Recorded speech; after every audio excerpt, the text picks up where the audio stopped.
Eh bien, il est 17h15. Bienvenue pour la séance du Before. Donc, ça fait maintenant quoi, 3-4 ans qu'on fait cette petite session avant de débuter le vrai programme officiel dès demain matin pour vous rappeler un petit peu ce qui s'est passé cette année dans le tourisme, et on verra ça avec Jean-Luc, dans la techno et le numérique, et on verra ça avec Laurent Pierre. Mais pour débuter, comme les années précédentes, on a un invité exceptionnel, une guest star, qui nous imposait de commencer à l'heure, puisqu'on accueille donc Landry Baran. Landry Baran qui nous vient donc de SNCF Voyageurs, TER Nouvelle-Aquitaine, et qui va nous parler un petit peu justement de tout ce qui se passe en Nouvelle-Aquitaine, ce sur quoi vous travaillez, les projets qui ont été mis en place dans le domaine du tourisme. Et d'ailleurs, les rencontres ont parfois été l'occasion de belles rencontres, notamment avec Nicolas Martin à La Rochelle. Tu nous en reparleras tout à l'heure. Mais il y a des projets qui se créent parfois ici et qui voient vite le jour d'ailleurs. Et c'est une des initiatives qu'on trouve hyper intéressante. Je te laisse commencer avec une petite vidéo. Créatifs et inventeurs, grands artistes, grands féministes, grandes gueules, grands de cœur, mais surtout grands râleurs. Grandiloquents parfois, la fleur au fusil et le mort aux dents, mais romantique comme un Apollinaire de 20 ans. Élégant comme aucun autre, paré du plus bel apparat, sapé trop stylé, défilé au Grand Palais. Mais surtout prêt à défiler pour l'égalité, à déclarer des droits pour tous les hommes, pour toutes les femmes et pour nos mouflés. Humaniste jusqu'au bout des ongles, humain jusqu'au fond des tripes, des cigales sur la langue, de l'océan sur les lèvres, du maroilles dans la bouche ou de la choucroute sous la dent. On vibre, on pleure, on rit, des 6 coins du pays, on respire le même vent. Pessimiste souvent, face à l'adversité comme face à l'adversaire. À tort pourtant, suffit de regarder en arrière. Supporter de la terre, amoureux de l'environnement, de nos forêts, de nos plaines, de nos mers. Bleu, blanc, rouge, mais chaque jour plus vert. On n'est pas statique, on est progressiste. On va pas se refaire, on est parfois en retard, mais on n'est pas retardataire. On est avant-gardiste, on n'est pas coincé, on a un humour hors pair. On n'est pas de mauvaise foi, on est juste un peu paradoxal. On n'est pas carré, on est hexagonal.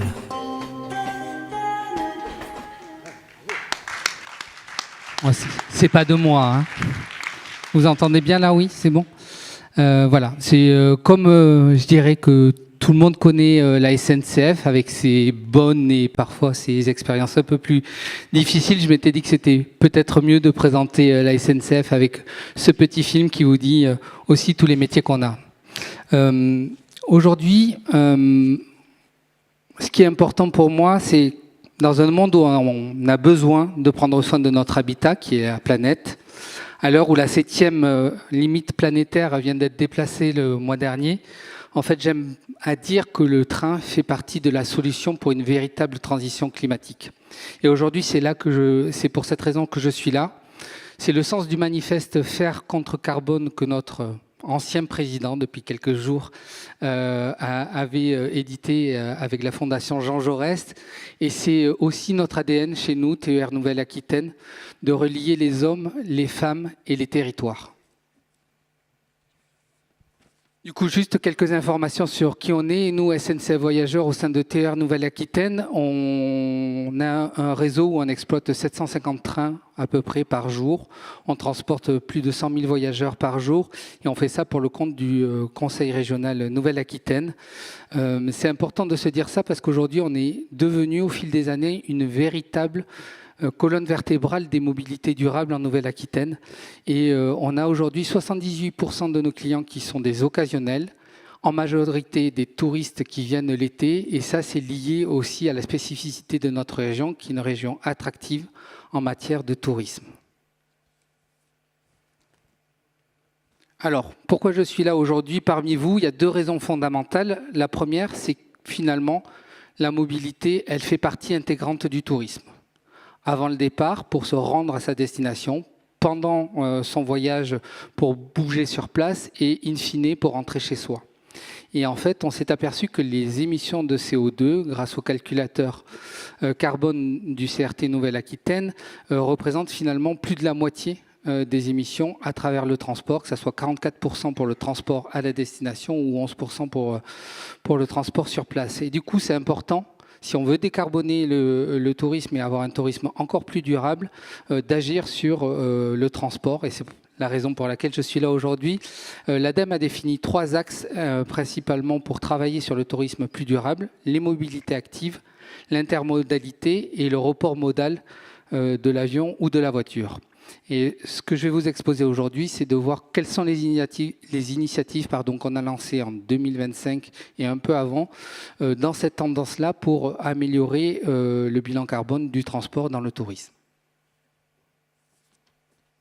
Alors, quels sont les leviers qu'on active? Le premier, vous le connaissez tous, c'est le tarifaire, parce que c'est un des premiers critères pour le choix modal.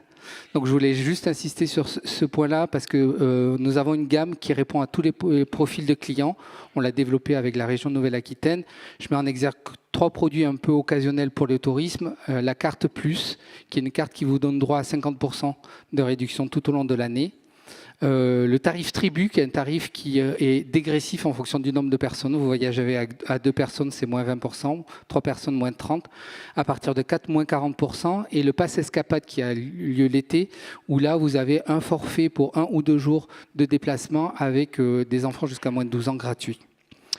Mais ça, c'est le tarifaire et ce n'est pas le seul levier qui est important pour nous.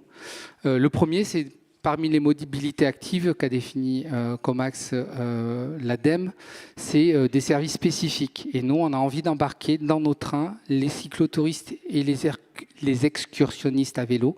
C'est important pour nous parce qu'on a la région Nouvelle-Aquitaine qui est jalonnée d'itinéraires véloroute. Et donc, on offre un service pour réserver et garantir la place à bord pour son vélo dans ces situations-là. C'est un engouement et un succès chaque année toujours plus important. On a ça sur 6 lignes aujourd'hui. L'année dernière, c'était 4 lignes. Et on est passé de 26 000 réservations vélo à 46 000. Donc presque le double en un an.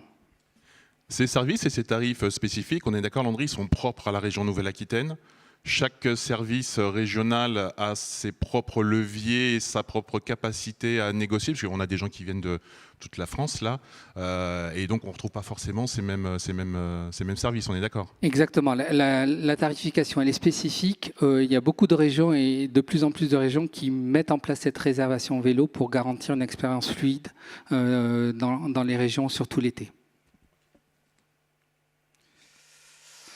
Le deuxième axe, c'est OK, on a fait les cyclistes. Ce qui est important aussi, c'est finalement de faire découvrir le territoire et qu'est-ce qui est à portée des TER. Puisque une fois qu'on est arrivé à la gare, on n'a pas fait tout le bout du chemin. Donc c'est pour ça que cette année, on a développé un guide touristique qui s'appelle À portée de TER, qui est décliné en 11 territoires et en 5 thématiques d'activités où vous pouvez retrouver des activités de balade, à vélo, des activités de randonnée pédestre, des découvertes de patrimoine, mais aussi les accès à la plage ou des expériences gastro et touristiques. Ce qui est important dans ce guide-là que l'on a édité, c'est qu'on a des avantages partenaires, c'est-à-dire que vous venez en train et sur présentation du billet TER, vous avez un avantage, une réduction et une activité. Et donc ça, c'est bien. C'est bien pour développer, je dirais, le tourisme de proximité pour ceux qui sont convaincus de l'intérêt de prendre le train. Mais ça a une limite, c'est justement que ces gens-là, c'est des gens qui viennent chercher l'information sur notre site à nous. Alors du coup, on a lancé aussi en parallèle une campagne d'influence. On a fait appel à 3 influenceurs pour décrire et valoriser les expériences qu'ils peuvent faire de visite en train. Voilà, on pense que c'est important pour nous que ça ne soit pas que SNCF Voyageurs qui parle du tourisme en train, mais aussi qu'on fasse parler sur les réseaux sociaux de cette possibilité d'un parcours, d'une expérience fluide, facile et sans couture, même en train, sur des visites de proximité. Donc ça, c'est des exemples qu'on a bâtis, nous, sur ce tourisme de proximité. Mais au-delà de ça, il y a d'autres leviers qui sont importants pour nous d'activer, notamment sur les leviers du dernier kilomètre. On sait souvent que c'est là où le bât blesse et que c'est ça qui limite parfois l'usage du train dans cette mobilité touristique et donc dans la décarbonation du tourisme. Donc là, je vais vous présenter un exemple qui est important pour nous, c'est l'expérimentation qu'on a menée avec eDog. eDog, c'est un service de location de scooters électriques.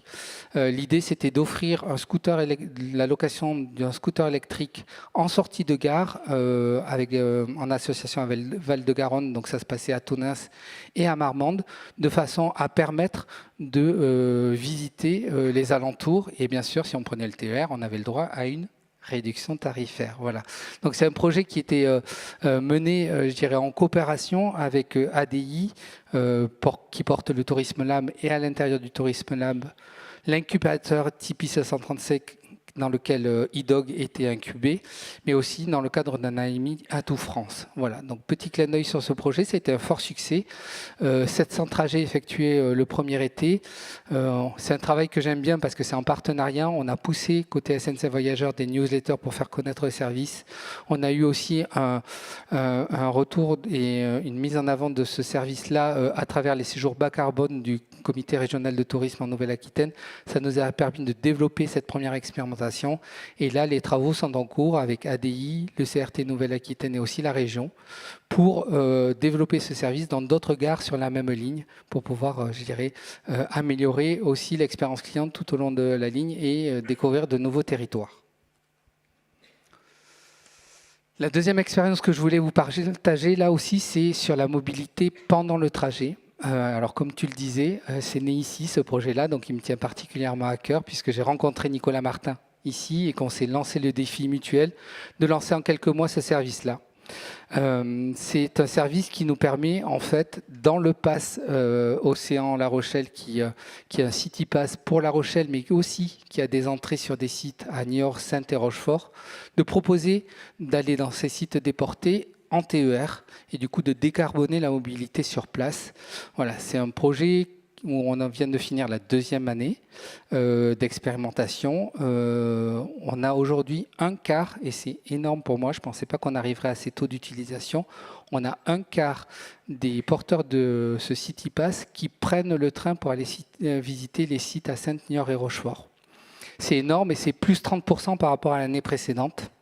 Ce qui fait que c'est important pour le territoire aussi, puisque les sites de Saintes et de Rochefort, par exemple, ils ont plus 40% de leurs visiteurs proviennent de ce City Pass et sont venus en train. Voilà les exemples que je voulais vous présenter. Brièvement, ce qui est important pour moi aujourd'hui, maintenant, c'est de dire comment on accélère la bascule et comment on l'accélère collectivement. Parce que vous l'avez compris, nous, en tant qu'exploitants ferroviaires, notre métier, c'est de faire rouler des trains de gare à gare. Et on se rend compte que pour décarboner le tourisme, pour avoir un tourisme plus durable, il faut aller plus loin que ça. J'ai l'intime conviction que c'est par la coopération territoriale avec les collectivités, avec les acteurs du tourisme, les offices de tourisme, avec les porteurs de solutions de mobilité qu'ils existent sur le territoire ou à créer, qu'on pourra faire collectivement ce pas-là. Alors c'est un pas qui prend du temps parce qu'il faut nouer ces partenariats-là et chaque territoire est spécifique, mais c'est un enjeu pour moi qui est majeur. Le deuxième axe pour moi, c'est de nouvelles coopérations et dans ces nouvelles coopérations, le tarif combiné. Je n'ai pas réussi à le mettre en place cette année. Mon rêve, c'est d'avoir un tarif combiné entre une entrée payante sur un parc et le TER, avec un prix qui est, je dirais, moins cher que si on achetait le TER et l'entrée du parc ensemble. Donc là aussi, c'est un appel à ceux qui veulent travailler sur ce sujet-là. L'idéal, c'est quand le client vient sur le site du Futuroscope par exemple, c'est qu'il achète en même temps le train parce que c'est à ce moment-là qu'il peut faire le choix modal le plus efficace. Et voilà. Et donc s'il y a des sites parmi vous qui veulent travailler sur ce sujet en Nouvelle-Aquitaine ou ailleurs, et à ce moment-là je mettrai en lien avec mes homologues, n'hésitez pas à venir en parler. Le City Pass, on a vu que ça marchait sur La Rochelle, ça a de bons résultats. Donc là aussi, avis et appel aux candidats qui souhaitent développer ce genre de City Pass intégrant le TER pour travailler sur le sujet.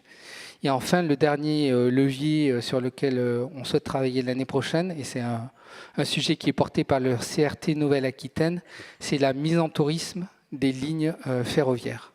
Voilà. Aujourd'hui, nous portons ce guide touristique pour dire quelles sont les activités qu'on peut faire proches, mais nous, il faut venir sur notre site à nous. L'enjeu, c'est d'avoir une vitrine régionale sur laquelle on pourrait éditorialiser les lignes, la ligne des vignobles, la ligne des Pyrénées, etc., et proposer des activités, des hébergements sur le territoire pour, je dirais, faciliter le choix modal vers le train et surtout vers un tourisme plus durable. Voilà ce que je voulais partager avec vous. Merci Landry. Alors, pour le coup, tu es extrêmement ponctuel. Pile 15 minutes, c'est parfait. Je propose qu'on enchaîne avec toi, Jean-Luc. Du coup, tu vas prendre la petite zapette. Avec toi, on va revenir sur une année de tourisme, d'évolution du tourisme. Tu peux mettre la petite marche avant parce que tu auras de la musique en plus. Vas-y, voilà. Eh ben, c'est très bien. Donc, les nouvelles cette année. Alors, le mec, il zappe la musique. Il aime pas la musique, de toute façon, Jean-Luc. Je suis reparti de fin octobre 2024 pour revoir tout ce qui s'était passé. Et on a sauvé Atout France. Ça, c'est la première information. Parce que si vous vous rappelez bien, c'était Marina Ferrari. Ça vous dit quelque chose? Elle était ministre du Tourisme, mais comme ça va assez vite. Et elle avait décidé de s'attaquer au rapprochement d'Atout France et de Business France. Et puis finalement, la ministre suivante, de Nouvelle-Aquitaine d'ailleurs, girondine, Nathalie Delattre, a abandonné le projet en janvier. Parmi les motifs de cette décision, ce que j'ai noté, c'est que quand même, Atout France est un partenariat public-privé et que les adhérents menaient quand même 30 millions d'euros au budget. Et puis, il y a Marianne, qui est l'application IA de Atout France, qui est sortie cette année aussi. Donc, il faut saluer le sortie. Est-ce qu'on a un ministre? Alors, vous, à droite, vous le connaissez tous, c'est Jean-Pierre Papin. Et à gauche, c'est Denis Papin. Notre nouveau ministre depuis dimanche, qui est ministre du Tourisme, mais également... C'est Serge, hein. Denis, Serge, il est un peu plus vieux, Denis. Serge Papin de l'artisanat, du commerce, etc. Et qui est là. Et donc, a priori, la diapo n'était pas périmée, puisque le gouvernement est toujours en place à l'heure où je vous parle. Donc, on a toujours ce nouveau ministre qui vient de sortir. Événement important cette année, c'est la fermeture du bureau d'accueil de l'Office de tourisme de Paris, le dernier point d'accueil physique de l'Office de Paris. La ville a décidé de le fermer en janvier 2025. Vous avez bien suivi ça. On en a beaucoup parlé, je pense, dans le Landerneau.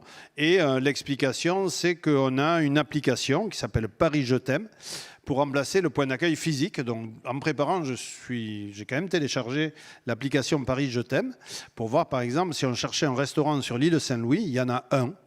Voilà. Pourquoi? Parce que l'application, c'est uniquement avec les partenaires payants de l'Office de tourisme que ça fonctionne. Je suis allé sur le site de l'Office de Paris, j'ai compris ça.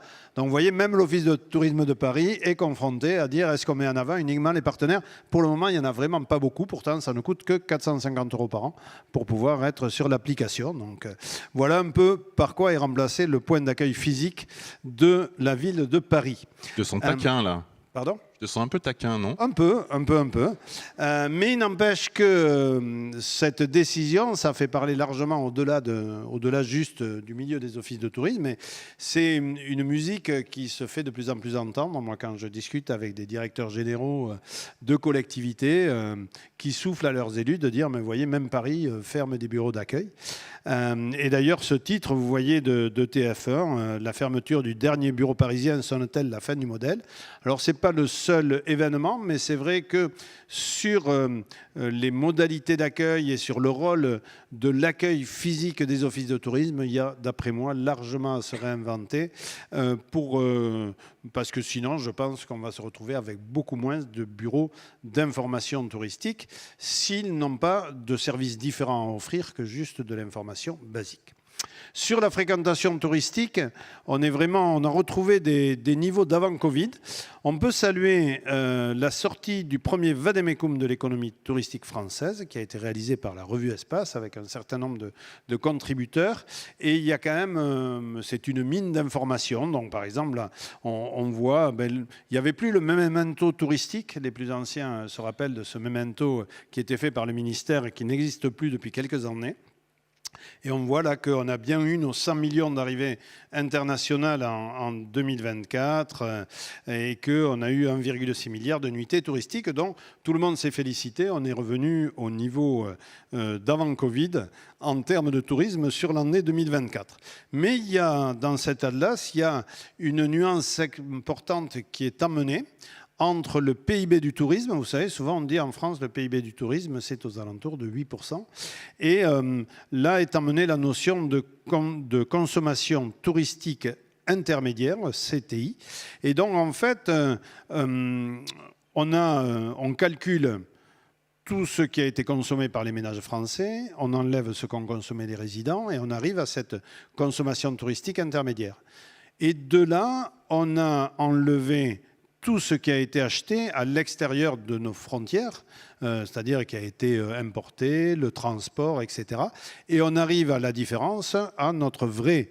on rajoute les impôts qui ont été perçus, on enlève les subventions et on arrive vraiment au produit intérieur brut direct du tourisme. Et à ce moment-là, on est à 3,6% de notre produit intérieur brut total.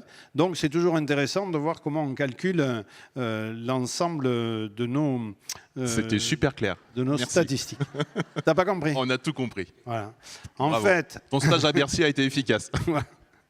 vous lirez l'Atlas parce que c'est extrêmement intéressant sur le principe. 2024, donc, on a eu 1,4 milliard de voyageurs au niveau international, selon les chiffres d'ONU Tourisme. Mais il y a quelque chose de paradoxal, c'est que pour la première année, les ventes de guides touristiques papier, comme le Petit Futé, le Guide du Routard, etc., sont en baisse de 6%. Et ça, c'est un peu nouveau, parce que jusqu'à présent, ils résistaient bien. On voyage plus, on lit moins. Voilà. On a eu plus d'Américains en France et moins de Français et d'Européens aux États-Unis. Et puis, même les Québécois ont fait de jolis clins d'œil aux voisins américains, comme avec ce super clip, je ne sais pas si vous l'avez vu, où un visiteur américain qui est un peu gêné de dire qu'il vient des États-Unis à l'accueil au Québec, a un gros câlin de la part d'un Québécois, d'une Québécoise qui vraiment dit « on vous aime quand même, malgré tout ». Et c'est vraiment très sympa. Cette année, saison 2025, on a surtout vu une baisse de la consommation touristique sur les activités hors hébergement, quelque chose qui a été bien noté. Et puis pour 2026, on aura 2 jours supplémentaires fériés, ceux qu'on n'a pas supprimés, donc c'est une bonne nouvelle, puisque déjà ça fait augmenter la consommation de l'année prochaine. Sur les locations saisonnières, on en parlait l'an dernier dans le Before sur la loi Le Meur qui avait été abandonnée suite à la dissolution de l'Assemblée nationale. Mais elle a finalement été votée. Donc ça fait un certain nombre de durcissements. Aujourd'hui, une location saisonnière doit être déclarée en ligne. Les abattements fiscaux ont baissé assez largement. Les communes peuvent baisser le nombre de jours de location autorisés jusqu'à 90. Le bilan énergétique va être obligatoire. Et puis, il y a un portail qui a été mis en ligne, le portail PANDA, pour Portail national d'accès aux données Airbnb. Celui qui a trouvé l'acronyme, je dis bravo. Et qui va permettre alors, j'ai demandé à plusieurs personnes d'essayer, ils ne sont pas arrivés, mais logiquement, si on travaille pour une collectivité ou pour un OGD, on doit avoir accès à l'ensemble des données de Airbnb. De nombreuses villes, Saint-Malo, Annecy, sont allées plus loin dans le durcissement. C'est toujours une tendance d'aller un peu plus loin. Il y a aussi ceux qui ont gagné contre Airbnb, comme l'île d'Oléron, qui a réussi son combat. Et puis, il y a des victimes collatérales, comme Jérôme Forger le signale dans un article du blog. Ce sont les chambres d'hôtes qui sont considérées comme des meublés de tourisme, donc avec des abattements fiscaux en moins, mais qui, du coup, ont une activité finalement marchande tout à fait à part et sont vraiment des victimes collatérales. Il n'y a pas aujourd'hui de chiffres éloquents sur l'effet des mesures Airbnb, comme par exemple dans la communauté voisine de la communauté du Pays Basque, où il y a vraiment de grosses restrictions. Il y a beaucoup moins de locations, mais on n'a pas l'impression, il n'y a pas de certitude que la restriction de logements Airbnb remette des logements sur le marché. Et ça, on va le vérifier encore plus, mais c'est vrai qu'aujourd'hui, c'est un constat. On n'a pas de raz-de-marée dans tous les cas. Par contre, il y a un signe important, c'est que l'échange de maisons explose. Avec Home Exchange, qui augmente de 32% en un an. Alors c'est loin d'être à Airbnb, mais il y a 250 000 membres. Et on voit que beaucoup de nouveaux biens qui sont mis sur cette plateforme sont souvent des résidences secondaires qui permettent, je ne peux plus louer sur Airbnb, je peux gagner des points sur Home Exchange, puisque maintenant Home Exchange, j'échange ma maison, mais je gagne des points et je peux utiliser ces points pour partir en vacances ou les donner à ma petite nièce et qui peut en profiter pour aller partir en vacances ailleurs. Donc c'est vraiment un changement, un peu un glissement. Et puis, 70e anniversaire de Gîtes de France, qui est toujours là, marque connue des Français et qui fonctionne bien encore. Je trouve que c'est à saluer. Le Big 3, Airbnb, Booking, Expedia, donc Vrbo, concentre 71% des réservations de meublés. Et ça, c'est aussi une analyse de Jérôme, c'est de se dire qu'il y a plus que 29% de places pour les propriétaires en direct, qui aujourd'hui, quand je loue en direct, il n'y a pas les avantages des plateformes pour un loueur de meublés. Sur une plateforme, annulation gratuite, réservation de dernière minute. On réserve maintenant, on paye plus tard, service client 24/24, rassurance permanente. Aujourd'hui, c'est compliqué pour louer sans l'appui des plateformes pour un loueur de meublé. Le premier, c'est Airbnb, suivi de Booking, et en 3, c'est Expedia, qui sont sur le podium. Dans les mobilités, les Européens rêvent de voyager avec les trains de nuit. Il y a eu 26% de passagers supplémentaires en 2024. Aujourd'hui, le principal problème, c'est qu'il n'y a pas assez de voitures équipées. Si on avait 600 voitures équipées, ça permettrait de mettre en place l'ensemble de ces lignes au niveau national. Il y a une autre carte sur l'Europe. Mais c'est vrai que la construction de ces voitures est onéreuse. Et puis, les gens adorent ça, mais on arrête déjà parce que la ligne Paris-Vienne et Paris-Berlin, qui est quand même assez emblématique, arrête à partir du 14 décembre prochain. Raison officielle, l'arrêt d'un subventionnement de l'État français sur cette desserte. Et donc, ce n'est pas, pour moi, un bon signe. Et puis, Greenpeace a comparé les prix. Le train, il est 2,5 fois plus cher que l'avion sur toutes les dessertes européennes. Ils ont pris les 6 liaisons aériennes les plus empruntées vers l'Europe, Paris-Madrid, Barcelone-Paris, Paris-Milan, Paris-Rome, Paris-Londres et Londres-Nice. Et on est à chaque fois jusqu'à 3 fois et demi plus cher en train qu'en avion. Donc c'est là aussi pas simple de se dire on va décarboner avec cette complication tarifaire. Il faut qu'on arrête de subventionner le kérosène et qu'on subventionne davantage le train. Et ben voilà, par exemple, ça peut être une bonne solution. Mais aujourd'hui, je trouve vraiment que ce tableau il est assez éloquent, quoi. En fait, on peut parler tant qu'on veut, de dire faut arrêter, faut prendre le train, etc. Mais tant qu'on continuera comme ça, faut pas se leurrer, l'avion aura de bons jours devant lui. Le vélo, ça marche pas mal. On a réalisé 610 nouveaux kilomètres de véloroute en 2024. Donc, au 1er janvier 2025, on est à 83% du schéma national véloroute voie verte, schéma national vélo, qu'on doit achever à 2030. Pour l'achever, il faut faire 510 km par an. Ce n'est pas évident au vu des restrictions budgétaires. C'est moins des priorités. Et pourtant, il y a un chiffre qui est sorti cette année après une étude, c'est 30 000 € de retombées économiques par kilomètre d'itinéraire et par an. Ce qui n'est pas neutre, jusqu'à 80 000 € pour la Loire Vélo. Donc je trouve que c'est un chiffre intéressant aussi à mettre en face. Ce sont des investissements d'infrastructures sur le long terme et partout où on a développé les voies vertes et les véloroutes, on voit que ça se passe bien. Et beaucoup de collectivités locales qui continuent d'investir et d'en ouvrir de nouvelles. Mais effectivement, au niveau national, on a le plan vélo qui est un petit peu tombé en carafe. Et voilà, on devait réunir énormément d'argent pour la promotion, vous savez, le schéma, c'était faire de la France la première destination mondiale du tourisme à vélo. Mais c'est vrai que là, les moyens ne suivent plus et que les budgets aussi des régions, notamment, commencent à être vraiment dans le dur et que donc on risque d'avoir un frein là-dessus, ce qui est bien dommage au vu du rendement, en fait, uniquement de ces infrastructures.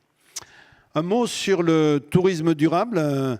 Il y a les destinations s'y mettent. Il y a 26 nouvelles Green Destinations donc, qui prennent en compte les objectifs du Comité mondial du tourisme, GSTV, mais il y en a 10 pour la seule région Occitanie, nos voisins, hein, qui viennent d'être labellisés. Il y a 1564 établissements labellisés pour le label Clé verte, donc c'est plus 45% par rapport à l'an dernier. Donc on voit bien que la reconnaissance et la labellisation, finalement, ça démarre bien. Par contre, il y a 76% des voyageurs français, selon Acteurs du tourisme durable qui a mené une enquête, qui estiment qu'il manque des offres touristiques responsables et que les professionnels ne communiquent pas suffisamment sur leurs engagements environnementaux. Donc là, on a peut-être un déficit de communication. Le surtourisme et le tourisme bashing, ça existe toujours. Alors, comment on peut lutter contre le surtourisme? Alors, on peut évidemment limiter la fréquentation, faire des quotas, mais on peut aussi faire payer les visiteurs, comme Venise, emblématiquement s'est initié, comme Bali par exemple. Venise vient de doubler sa taxe pour tous ceux qui viennent à la journée. Mais Venise, en même temps, vient de lancer des travaux sur son aéroport qui va permettre d'accueillir 16 millions de visiteurs par an contre 11 aujourd'hui. Donc, chercher l'erreur entre surtourisme, taxes et aéroport. Il y a un peu d'hypocrisie là-dedans quand même. Et on se demande si vraiment la taxe d'entrée à Venise est vraiment faite pour lutter contre le surtourisme ou pour remplir les caisses de la commune. Mais ça pourrait être dit simplement. Si on avait fait la même chose à Notre-Dame de Paris, monument emblématique qui va avoir accueilli entre 12 et 13 millions de visiteurs en 2025. Ça fera le monument de France le plus visité devant le Sacré-Cœur et le Louvre. Et Rachida Dati avait suggéré qu'on prenne 5 € par visiteur, mais notre dette nationale aurait baissé de 60 millions en 2025 si on l'avait écouté, puisque l'entrée à Notre-Dame est totalement gratuite. Aujourd'hui, mais quand même 12-13 millions, ça fait un sacré monument. Les nouvelles influences ou les nouvelles influenceuses, on avait vu l'an dernier ici Anne Kerdy, qui est une influenceuse créée par l'IA, par un breton, et qui fait de la promotion sur la Bretagne. Maintenant, elle a son site internet qui fonctionne avec un moteur d'IA où on peut trouver des suggestions. L'an dernier, son look très genré, hyper sexualisé, avait largement interpellé le public de l'atelier qu'on avait animé ici. Ça avait été un gros débat de discussion. Du coup, ça a continué. Et elle a des petites sœurs, Anne Kerdy, et côté représentation, ça ne change pas beaucoup. À gauche, vous avez Sama, l'influenceuse créée par IA de Qatar Airways. Au milieu, vous avez Emma, l'influenceuse IA de l'Office de tourisme d'Allemagne. Et à droite, vous avez Lena, influenceuse IA de la compagnie TUI. Donc, on est quand même toujours un peu dans le même style. Alors, moi, j'ai demandé à Gemini, le futur influenceur. Moi, j'ai demandé de créer Roger, légère calvitie, léger embonpoint, influenceur de l'OT de Pau. Franchement, ce serait sympathique aussi, quoi, en fait. On se reconnaît très bien là-dedans. Parce qu'en plus, je trouve qu'il a une bouille sympa devant le Palais Beaumont. Là. Il est vraiment bien. Voilà. Quels sont les motifs d'influence? Alors, il y a des études, en fait, quand vous reprenez une année de presse du tourisme, des études, on en a beaucoup. Et des études beaucoup faites par des voyagistes, des sites d'avis, etc. Donc, on se demande toujours quel est leur intérêt. Il y a Focusrite en novembre 2024 qui dit 40% des voyageurs interrogés envisagent d'utiliser l'intelligence artificielle pour réserver des voyages dans un avenir proche. Et à l'été 2025, il y a Amadeus qui dit que les recommandations de la famille et des amis constituent la première source d'inspiration pour 34% des Français, loin devant les agences de voyage en ligne, 25%, la télévision, 18%, et l'usage des outils d'IA générative reste marginal, passant de 7 à 8% en un an. Mais il y a des études sur les zoomers qui disent des choses différentes, etc. Ces fameux zoomers, là c'est un très bon article de Frédéric Gonzalo sur le blog itourisme.info, c'est déjà 23% des séjours touristiques, donc la génération Z, ce sont ceux qui sont nés entre 1997 et 2012, donc qui rentrent dans la vie active. 53% de ces jeunes consultent d'abord les réseaux sociaux pour des recommandations de voyage, notamment TikTok et YouTube et Insta. Ils réservent à la dernière minute, ils bricolent des itinéraires flexibles, ils plébiscitent le do-it-yourself digital. Et 70% des aides ont choisi une destination, alors pas uniquement pour cette raison, mais il avait déjà vu dans un film, une série ou un post viral. Ça veut dire que le mode d'acquisition de cette nouvelle génération est quand même totalement différente que celle des générations précédentes. Et c'est intéressant pour nous, je pense, de l'avoir en tête et de regarder un peu comment cette génération fonctionne. Et puis, cette année n'a pas échappé à la création de tendances touristiques avec plein de néologismes. Alors, le solo-tourisme, le fait de voyager tout seul qui se développe, mais également l'incotrip, c'est-à-dire je pars en voyage et je vais rencontrer des inconnus puisque je pars dans un groupe d'individuels regroupés, mais avec des gens que je ne connais pas. Le ralentourisme, qui est une jolie façon, un joli synonyme de slow tourisme, mais en fait, vraiment faire du tourisme en prenant le temps. Le noctourisme, qui ne faut pas, qui est allié avec la coolcation, mais si je suis dans un endroit qui est atteint par une chaleur trop forte à cause du réchauffement climatique, je vais visiter les sites la nuit. Donc je vais faire du noctourisme. Et sinon, je peux faire de la coolcation, c'est-à-dire partir en vacances dans des endroits où il fait frais, en Bretagne, dans les Combrailles en Auvergne ou ailleurs. L'astrocartographie, c'est-à-dire que je vais aller dans un lieu qui correspond à l'ensemble de mes signes astraux. Donc je fais la carte astrale et j'y arrive. Le JOMO, Joy of Missing Out, c'est-à-dire le plaisir de partir sans téléphone. Ça me plaît de ne plus avoir d'Internet de connexion. Et le Skip Gen Travel, c'est les petits-enfants avec les grands-parents qui partent ensemble. Donc voilà, ça peut vous servir si vous avez des réunions avec des élus. Ça fait toujours bon effet. Voilà, c'était tout pour moi. Merci Jean-Luc et bravo.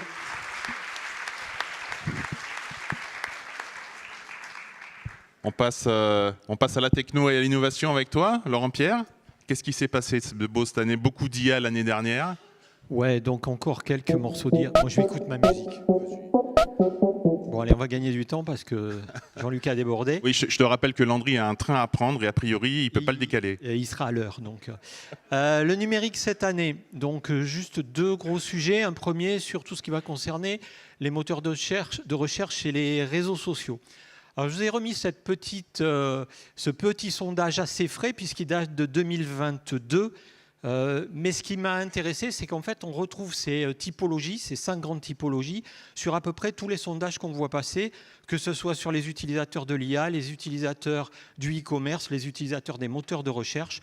On retrouve quasiment tout le temps, à une fourchette, un delta près, ces 5 grandes familles, les boulimiques, plutôt jeunes. Là, plus on est en haut, plus on consomme d'informations, plus on est à droite, plus on a de la fatigue informationnelle. Mais ça serait valable sur les autres sujets. Donc les boulimiques ou early adopters, donc c'est à peu près entre 15 et 20%, tout va bien pour eux. Ce qui est intéressant, c'est qu'on trouve aussi partout les traditionnels, c'est leur pendant en plus âgés, qui mettent un peu plus de temps à y aller, mais qui sont à l'aise. Et dans ce cas-là, n'estiment pas qu'ils ont une fatigue informationnelle. Puis on retrouve un gros paquet avec un bon tiers de personnes qui sont les submergés, donc ils vont utiliser, et on le retrouve partout là aussi, on commence à les voir sur l'IA, mais ils se sentent totalement dépassés, trop compliqués, trop coûteux, trop tout. Et on va ensuite trouver deux autres typos. À peu près, c'est stable aussi, les détachés. C'est ceux qui sont coupés, qui n'utilisent pas ces technologies, ou extrêmement rarement. Et puis les défiants, où là on va trouver des utilisateurs, mais c'est là où vont batifoler les haters, ceux qui mettent des commentaires dans vos journaux locaux pour dire tout le mal qu'ils pensent de tout le monde. Alors en 2 ans, le truc qu'on n'a pas forcément vu parce qu'on était dedans, c'est que 43% des Français estiment qu'ils ont changé, enfin on constate qu'ils ont changé de manière de faire de la recherche en ligne. Alors ça s'explique, ça a été montré l'année dernière, cette slide, sur 100 personnes qui font une recherche sur Google, vous en avez 60 qui ne vont pas aller cliquer sur la réponse.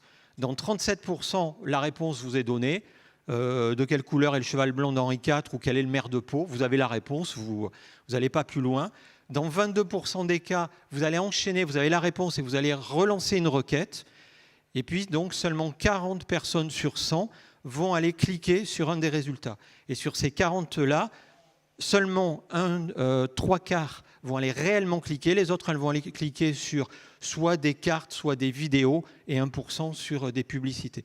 Donc, ça veut dire que sur 100 personnes, vous n'en avez que 30 au final qui vont cliquer sur un des résultats de Google. Donc, potentiellement, votre site, si jamais, en plus, il est bien classé dans les moteurs de recherche. Donc, ça fait du monde qui a des grandes chances de ne pas venir cliquer sur votre site Internet. Alors, dans les explications, il y a de plus en plus de gens passent par de la recherche sociale, par les moteurs, par les réseaux sociaux.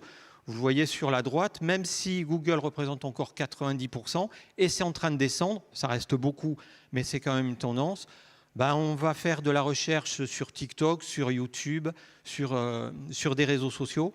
Le dernier festival de Cannes, la publicité de TikTok, c'était vraiment sur comment je cherche de l'information, des films à voir sur TikTok. C'était vraiment un positionnement de moteur de recherche et non plus de réseau social. Et puis, évidemment, c'est une tendance, là aussi, slide de l'année dernière, bien plus forte chez les jeunes. 64% se servent de TikTok comme moteur de recherche.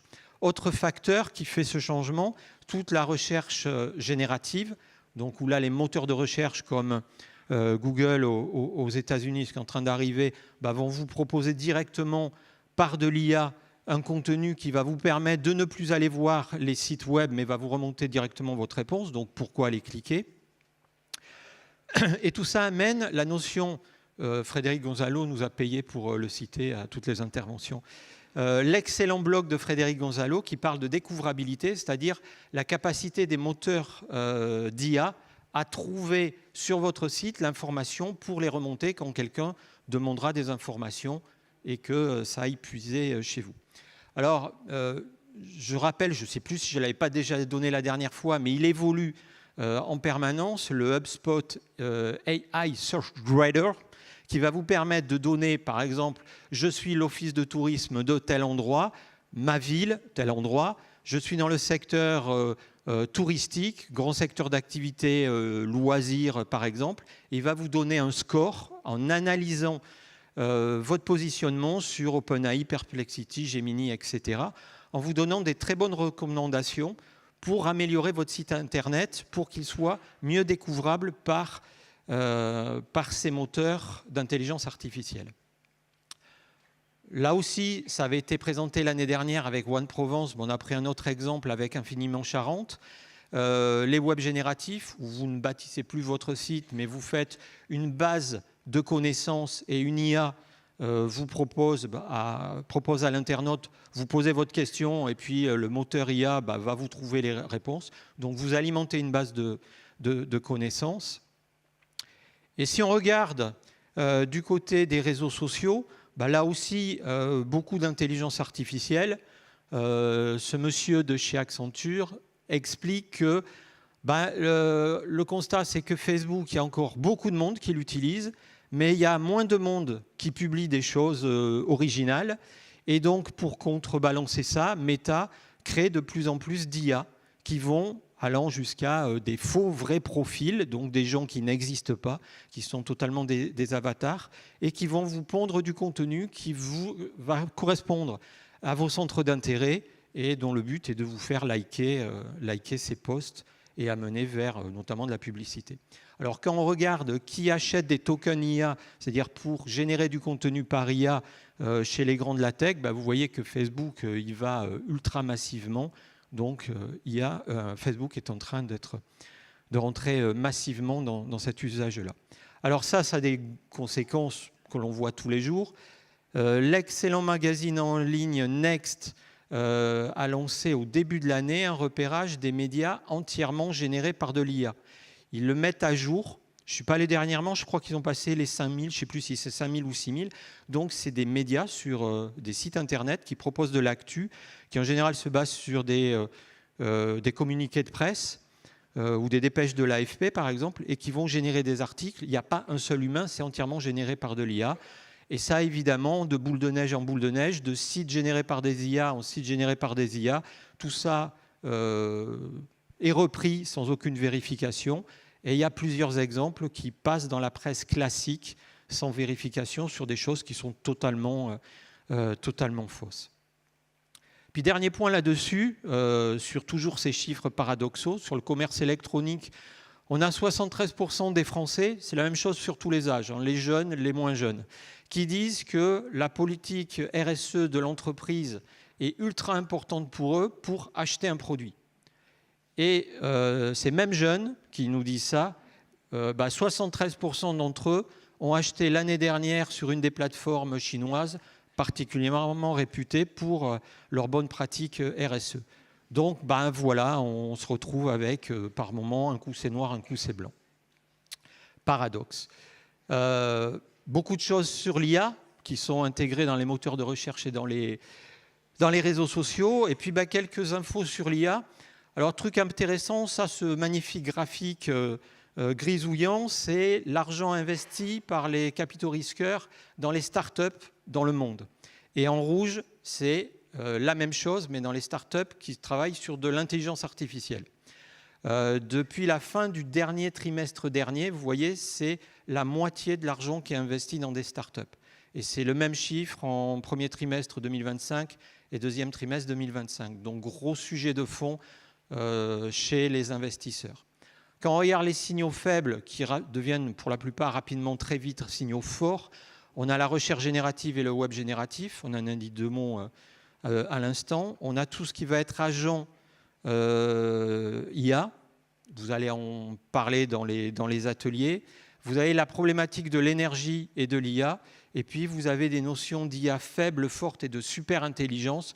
Pas le temps d'en parler là, on pourra en parler autour d'un verre. Il y a des choses qui sont à la fois passionnantes et super flippantes quand même.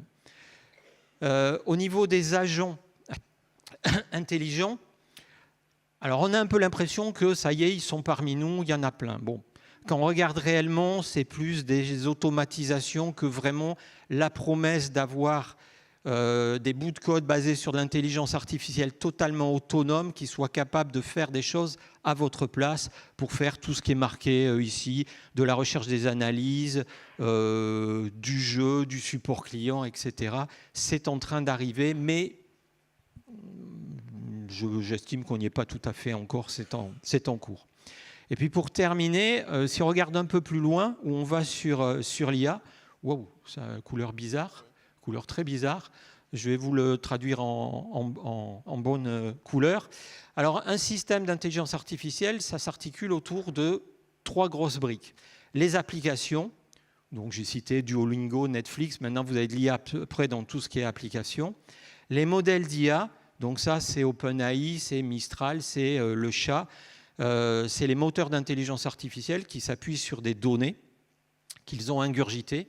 Et puis ensuite, les infrastructures, donc Amazon Web Services, Google Cloud, NVIDIA, où là, vous avez des bâtiments, qui abritent des centres serveurs, des processeurs, beaucoup de NVIDIA, et de l'énergie, de l'électricité et de l'eau.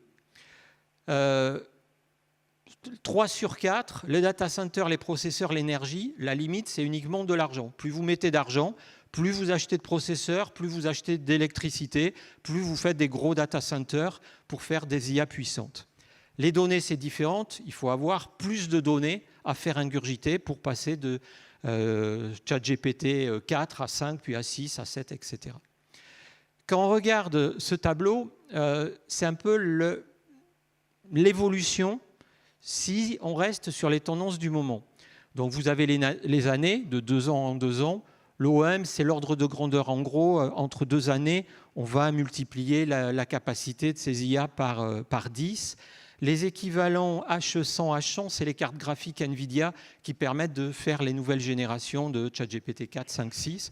Vous voyez qu'on passe de 10 000 processeurs à 100 000, 1 million, 10 millions, 100 millions. Le coût, je vous laisse constater les prix. Donc ça, c'est pour faire une nouvelle génération d'un ChatGPT, par exemple. Pouvoir, mauvaise traduction, c'est la puissance, power. Et surtout, ce qui est intéressant, c'est l'équivalent en trucs qu'on comprend. C'est-à-dire que pour faire ChatGPT 4, il a fallu 10 mégawatts. C'est à peu près l'électricité de 10 000 maisons moyennes de n'importe où, enfin, en Europe ou aux États-Unis. La génération d'après, c'est 100 000 foyers. Si on continue pour 2026, ça va être l'équivalent d'un gros réacteur nucléaire. Et puis après, on va passer à un petit État moyen américain et 20% de la production électrique américaine. Donc on voit que c'est complètement n'importe quoi. Mais malheureusement, quand on regarde ce qui se prépare, le projet, quand Trump est arrivé, qui s'appelle le projet Stargate, vous avez le mec des données, Sam Altman, ChatGPT, le gars qui a l'argent, SoftBank, qui est prêt à lâcher tout ce qu'il faut, le gars du data center, Oracle, qui a les data centers qu'il faut, et puis le mec qui, au niveau de l'énergie, ce n'est pas son problème, il sait qu'il trouvera ce qu'il faut. Donc on est sur une projection Stargate 2028, et on est exactement dans les lignes de ce tableau qu'on a vu. Donc où nous arrêterons-nous sur ce sujet? Puis pour conclure, pourquoi utiliser 100 gigawatts pour créer une nouvelle IA? Mais pour rappel, c'est bien pour créer l'IA, passer de ChatGPT 7 à ChatGPT 8 par exemple. Mais ne pas oublier que l'utilisation, quand vous lui demandez quelle est la différence entre un chien comme ça et puis un chien comme ça ne va pas déclencher le démarrage d'une centrale nucléaire. Vous voyez quelques ordres de comparaison qui vous dit pour 1500 requêtes, ChatGPT, c'est l'équivalent pour la production d'1 kilo de bœuf. Un vol Paris-New York, c'est 500 000 requêtes. Une voiture annuelle, c'est 1 million de requêtes. Et le gaspillage alimentaire mondial, c'est l'équivalent de 8 fois tous les data centers mondiaux. Donc, il n'y en a pas un qui est pire que l'autre ou meilleur que l'autre. Il y a des sujets à traiter en parallèle. Merci Laurent Pierre. Voilà, sur cette note Bravo. optimiste. Alors pendant les 2 prochaines journées, on va revenir un peu tous ces sujets. Je pense que vous avez étudié un petit peu le programme et donc vous avez vu de ça. Tu nous parlais de la Gen Z. On va y revenir notamment jeudi matin avec Claire Gallic qui va nous expliquer comment décoder justement cette génération. Et puis on va recevoir aussi des jeunes du Conseil régional des jeunes de Nouvelle-Aquitaine qui viendront nous présenter une petite enquête qu'ils ont menée justement auprès de leurs collègues sur leur perception du tourisme et notamment du tourisme durable. On aura aussi un atelier avec eux si vous avez envie d'échanger. Vous avez vu qu'on a 3 mots-clés cette année, récit, attention, communauté. Donc on va aussi décliner énormément de contenu en plénière et en atelier sur ces sujets-là. Et puis, il y a quelques sujets, évidemment, l'IA, on aura sur chaque session d'atelier, pour ceux qui sont passionnés par ça, on aura un atelier qui viendra nous parler d'IA, à la fois sur la création de contenu, à la fois sur l'aspect juridique. On va parler aussi, avec Jean-Luc notamment, jeudi après-midi, et ses collègues, de ce qui a bougé cette dernière année et tous les outils qui débarquent. Et si vous n'aimez absolument pas l'IA, il reste encore 6 ateliers en parallèle, parmi lesquels vous pourrez choisir. On met beaucoup l'accent sur les mobilités cette année aussi, avec notamment Julien de Labaca qui est notre monsieur mobilité sur les rencontres et qui viendra animer plusieurs ateliers. Et puis cette année aussi, on a mis un petit peu le paquet sur un thème qu'on a assez peu traité jusque-là, qui est celui du handicap, de l'inclusion. Donc on aura aussi un atelier sur ces questions-là. On va parler de design éthique, on va parler de FALC, facile à lire et à comprendre. Et on pourra échanger aussi avec quelques handicapés qui viendront, des personnes en situation de handicap qui viendront témoigner un petit peu de leurs difficultés, des difficultés qu'ils peuvent rencontrer, des freins qu'ils peuvent rencontrer pendant la préparation de séjour ou pendant leur séjour. Et donc, ce sera un échange avec vous pour voir de quelle façon on pourrait aujourd'hui peut-être avoir une politique d'inclusion un peu meilleure que ce qu'on a jusqu'à maintenant. Voilà, je ne vais pas vous prendre beaucoup plus de temps, d'autant que Landry doit vraiment nous quitter pour aller prendre son train, qui ne l'attendra pas, même s'il est directeur des TER Nouvelle-Aquitaine, directeur marketing du TER Nouvelle-Aquitaine. Tout de suite, ce qu'on vous propose, c'est d'aller de l'autre côté de l'amphithéâtre, où on a nos exposants qui, normalement, auront à peu près fini de s'installer. Évidemment, pour découvrir tous ces sujets-là, vous pouvez également aller les voir. Pas mal de sociétés, notamment sur l'IA, des agences, des produits, des services. Et puis, on aura 5 startups qui exposent ici, juste en face de l'accueil, qui vont pitcher mercredi après-midi, donc demain après-midi. 5 startups parmi lesquelles vous pourrez choisir celle qui recevra le prix du jury, le prix du public, pardon. On aura un jury qui choisira ensuite pour le lauréat de cette année. Voilà le programme. Donc on a l'apéro des exposants avec alcool ou sans alcool. On aura d'ailleurs demain soir aussi un bar sans alcool. N'hésitez pas à en abuser pour éviter toute problématique le lendemain matin.